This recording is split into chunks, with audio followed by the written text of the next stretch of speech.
খুলনা প্রকৌশল ও প্রযুক্তি বিশ্ববিদ্যালয় কুয়েটে ৩৭ শিক্ষার্থী বহিষ্কার সিদ্ধান্ত প্রত্যাখ্যান করে বিক্ষোভ করেছে শিক্ষার্থীরা। সকালে বিক্ষোভের পর আবাসিক হলগুলোর তালা ভেঙে তারা প্রবেশ করে। ক্যাম্পাসে ছাত্র রাজনীতি বন্ধের দাবিতে চলা আন্দোলনে হামলা সংঘর্ষের ঘটনা ঘটে।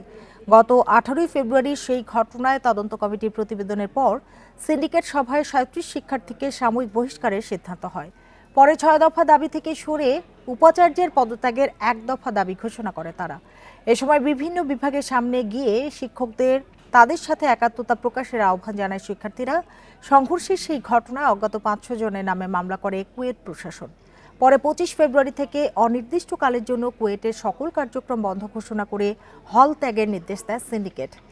4 মে থেকে একাডেমিক কার্যক্রম শুরু ও 2 মে হল খোলার সিদ্ধান্ত হলেও তা বর্জন করে শিক্ষার্থীরা। বান্ডেল থাকলে প্রতি সেনমানিতে টাকা বাঁচবে। বিকাশ সেনমানি বান্ডেল কিনে জিতুন প্রতি লেনদেনে।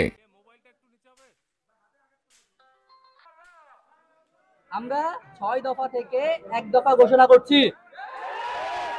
এই ভিসিকে অপসারণ আমাদের একমাত্র দাবি।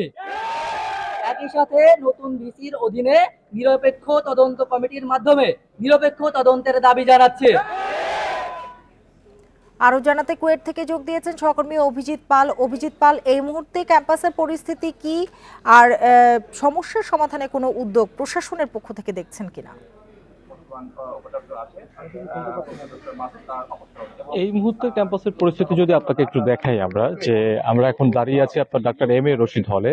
এম এ রশিদ হলের যে তালা ছিল সেই তালাটি শিক্ষার্থীরা ভেঙে দিয়েছেন এবং শিক্ষার্থীরা এখন হলের ভিতরে প্রবেশ করবেন এরকম একটি সিদ্ধান্ত রয়েছে এবং কিছু কয়েকজন 1-2 জন করে শিক্ষার্থী তারা এসে প্রধান ফটকে অপেক্ষা করছেন যে তারা তাদের রুমে প্রবেশ করবেন।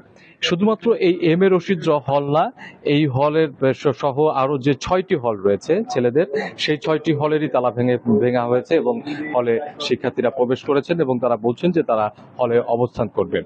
আর আপনি যেমনটি বলছিলেন সে সংবাদে যে বিশ্ববিদ্যালয় সিন্ডিকেটের যে সিদ্ধান্ত হয়েছে গতকালকে যে 37 জন শিক্ষার্থীকে বহিষ্কার করা হয়েছে এবং 4 মে থেকে যে একাডেমিক কার্যক্রম শুরুর যে সিদ্ধান্ত রয়েছে সেই সিদ্ধান্ত কিন্তু শিক্ষার্থীরা বর্জন করেছেন এবং তারা বলছেন যে আমরা ধারণা করেছিলাম যে সিন্ডিকেট সভায় যে সিদ্ধান্ত আসবে সেটি ছাত্রদের পক্ষে আসবে, কিন্তু যেহেতু ছাত্রদের বিপক্ষে গেছে এই জন্য তারা এখন 1 দফা দাবিতে গেছেন এবং সেই 1 দফা দাবি হচ্ছে কুয়েট উপাচার্যের পদত্যাগ করতে হবে এবং তারা নতুন উপাচার্যের নিয়োগ চেয়েছেন এবং নতুন উপাচার্যের নিয়মে আসার পরে এবং তার নিয়ন্ত্রণেই আসলে যাতে নতুন করে এই সংঘর্ষের ঘটনায় আবার তারা তদন্ত হয় সেই দাবি তারা জানিয়েছেন এবং এই দাবি বাস্তবায়ন না হওয়া পর্যন্ত তারা তাদের আন্দোলন চালিয়ে যাবেন।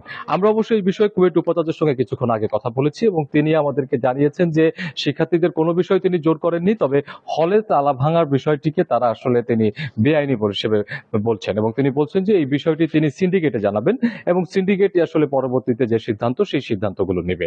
মূলত হচ্ছে গত 18 ফেব্রুয়ারি এই ক্যাম্পাসে ছাত্র রাজনীতি বন্ধের দাবিতে সাধারণ শিক্ষার্থীদের একটি কর্মসূচি ছিল এবং সেই সময় ছাত্র দল এবং বহিরাগতদের সাথে তাদের সংঘর্ষ হয় এবং সেই সংঘর্ষে প্রায় 1 থেকে 150 জন শিক্ষার্থী আহত হন।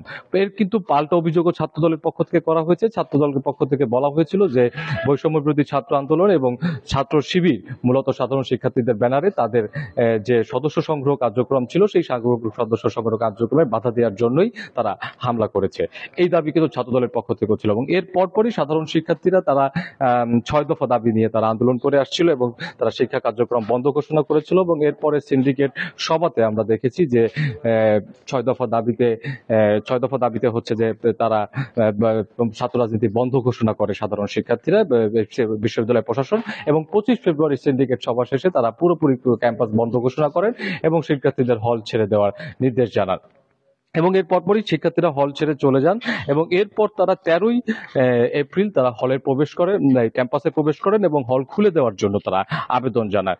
কিন্তু আমরা দেখতে পাই যে 13 এপ্রিল পর থেকে প্রশাসন তাদেরকে কোনো তাদের এই দাবির সাথে তারা কোনো কথা বলেননি এবং গতকালকে সর্বশেষ সিন্ডিকেট সভায় তারা সিদ্ধান্ত নেয় যে এই সংঘর্ষের ঘটনায় 37 জন শিক্ষার্থীর সংশ্লিষ্টতা পাওয়ায় তাদেরকে সাময়িকভাবে বরখাস্ত করা হয়েছে এবং বিশ্ববিদ্যালয়ের যে আইন শৃঙ্খলা কমিটি আছে তারা পরবর্তী ব্যবস্থাগুলো নেবে জানাইবেন।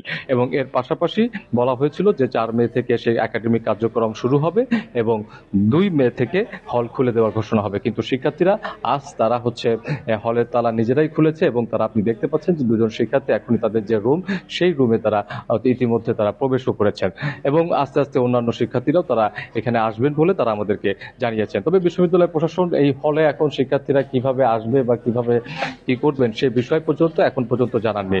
আর শিক্ষার্থীরা তাদের দাবির ব্যাপারে এখন পর্যন্ত অনড় এবং তারা বলছেন যে দাবি আদায় না হওয়া পর্যন্ত তারা তাদের যে আন্দোলন তারা এই আন্দোলন চালিয়ে যাবেন। আর কুয়েটের সর্বশেষ পরিস্থিতি জানাচ্ছিলেন সহকর্মী অভিজিৎ পাল।